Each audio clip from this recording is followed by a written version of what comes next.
I must admit, Helldivers 2 is one of the most enjoyable shooters I've played in recent memory. It has a satisfying combat loop, excellent enemy AI, and loads of awesome sci-fi weaponry for you to indulge yourself in as you mow down hordes of terminids, automatons, and any other godless creatures who are thorn in humanity's relentless quest for managed democracy. People praise Helldivers 2 for many things, but being easy ain't one of them. This game will mercilessly punish you for making the smallest mistakes, and you will be humiliated by even the weakest bugs if you wander somewhere you aren't supposed to be. Sure, things get easier once you unlock better weapons like the SG-225 Breaker or Railgun, but getting to that point can be a frustrating grind, since war bonds and super credits require you to actually complete missions without becoming bug chow. That's why today, I'll use my personal experience to tell about the top 10 things you shouldn't do in Helldivers 2. Remember guys, the best players in Helldivers 2 aren't the ones who make the flashiest plays, they're the ones who make the least mistakes. With that said, let's begin the list, shall we? Relying entirely on your ears. Alright, the number one mistake I see rookies making is playing Helldivers 2 like it's Counter-Strike or Rainbow Six Siege. Guys, the audio cues for enemies in this game are kinda crap. You must use your minimap to track which direction the bad guys are coming from. It will also give you an idea of how many there are, so you can position yourself accordingly. You die fast in Helldivers 2, so always know where the enemy wave is coming from and maintain a safe distance. Make a habit of opening your minimap every 4 to 5 seconds so you get an idea of where the objectives are and who's defending them. Shooting everything in sight. The next mistake that gets people killed is shooting at random enemy patrols even when they haven't aggroed you. These patrols act as an early line of detection and defense, so as soon as you run into them, they'll start calling in reinforcements. Before you know it, your squad will be swarmed by dozens of enemies and you'll end up wasting all your ammo. If you have no other choice but to engage, make sure you communicate this to your team so you can finish them off in 3 to 4 seconds max. As soon as you see a bug releasing pheromones or an automaton shooting that familiar red flare, it's too late. A nice way to avoid this is by having one guy on the team with the SC-34 Infiltrator armor, so he can act as your scout. This armor reduces enemy detection range for the wearer by 30%, allowing you to sneak ahead and spot patrols before they spot you. Reloading all the time. In most shooters, you can reload a partially empty magazine by ejecting it from the gun and dropping in a fresh mag, while still retaining all the ammo from the previous mag. Clearly, the laws of physics do not permit this in the real world, and Helldivers 2 is a somewhat realistic game, so it follows the same rules. If you eject a partially empty mag, you'll permanently lose all the ammo in it. I know you FPS players feel a telepathic attraction towards that reload button when you have 29 rounds instead of 30, but please keep your OCD in check, otherwise it will cost you the objective. Run and gun. Since Helldivers 2 is a third-person action game, running and shooting at the same time seems like an obvious choice. It works in Mass Effect, it works in Gears of War, and it works in Division. So it should work in Helldivers 2, right? Well, kind of. The thing is, Helldivers 2 has a pretty robust weapon handling model. The dot you see in the middle is only a rough suggestion, and it's where your bullets will go under ideal conditions. The crosshair around it constantly expands and contracts based on your movement, and it's a far better indicator of where your bullets are actually patterning. Running will make your aim significantly worse, especially if you're using a heavy weapon with lots of recoil. Standing still and going prone will yield maximum accuracy. Staying silent.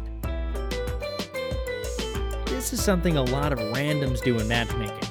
They'll load into a mission, never say a thing, and wander off on their own while ignoring the objectives. Trust me, you don't want to be that guy everyone hates.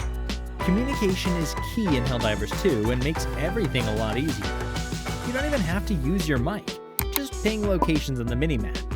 If a teammate's pinged a location, you can open the minimap and respond to their ping with a yes or no. Not using your resources. every game with a group of randoms usually has at least one hoarder. Grenades and stratagems are there for a reason, Helldivers. You're supposed to use them whenever you see a decent opening. Don't wait for the perfect occasion. By default, you can carry up to 4 grenades and 4 stims at the same time. So whenever you see a bunch of bugs grouped up, or a big enemy like the Biospewer, toss a grenade and admire the resulting fireworks. A resupply stratagem only has a 2-minute cooldown, and remains on the map until you use it. So pop one right at the start of every run. Save your more powerful stratagems like precision strikes and 500 kilogram bombs for nests, fabricators, and elite enemies. But use everything else at your disposal, including ammo and grenades. Using an unoptimized loadout. Bad loadouts aren't really a thing below difficulty level 5, but you need to keep things balanced in your squad once you get into those high payout missions. Otherwise, you'll end up running into scenarios where your usual weapons and stratagems just don't cut it anymore. Helldivers have different roles to fulfill, so someone needs to be the scout, someone needs to be the engineer, someone needs to be the medic, and someone needs to bring the heavy weapons like autocannons and recoilless rifles. Before you load into a match, always check out your team's stratagems and see if they synergize with the rest of your loadout. Missing optional rewards. New players will often look at their objective list, do the bare minimum to mark a mission is complete, and immediately call in the shuttle. Guys, this is actually very wasteful, because the progression system in Helldivers 2 rewards exploration by spawning in emergency supply drops that contain medals or super credits.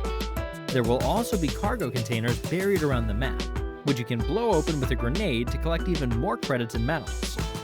While exfilling does carry a bonus, you should always be on the lookout for free credits and medals before you exfil, because these will help you unlock better weapons and stratagems for tougher missions in the future.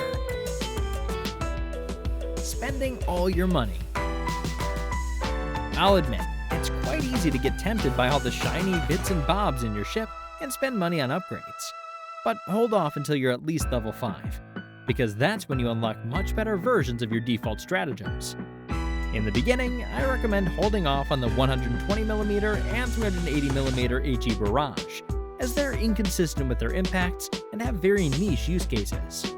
Instead, use that money on an orbital airbus strike at level 5, which, by the way, costs a whopping 4,000 credits. If you plan on fighting a bunch of bugs on the eastern front of the Galactic War, you can also go for an Eagle Napalm airstrike. Scattering your squad. The final mistake I'm going to cover is related to another mistake I mentioned earlier, the lack of communication. When teammates don't communicate with each other, they tend to panic and run in different directions.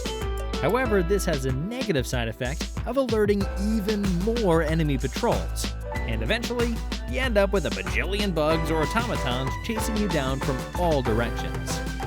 When confronted by an enemy wave, always stick together and move as one unit so you can cover each other's flanks. And that's all I've got for this video. What makes Helldivers 2 so appealing is that it has something for everyone. It's a co-op horde shooter with light RPG mechanics. It's also a live service game with a constantly evolving narrative that morphs in real time to reflect the actions of the player base. At its best, the game is a tactical symphony in which your squad is the orchestra, playing a carefully synchronized series of tunes in perfect harmony with each other. But usually, it's just 4 idiots banging their metaphorical pots and pans together, creating a horrible commotion. And that's still fun, as long as you're doing it with friends. I hope my list helps you and your friends enjoy this wonderful game by making the learning curve slightly more manageable. Maybe next, I'll make a list of the top 10 things you should do in Helldivers 2. Let me know in the comments if you'd like to see that video. And as always, I'll catch you guys in the next video. Until then, goodbye.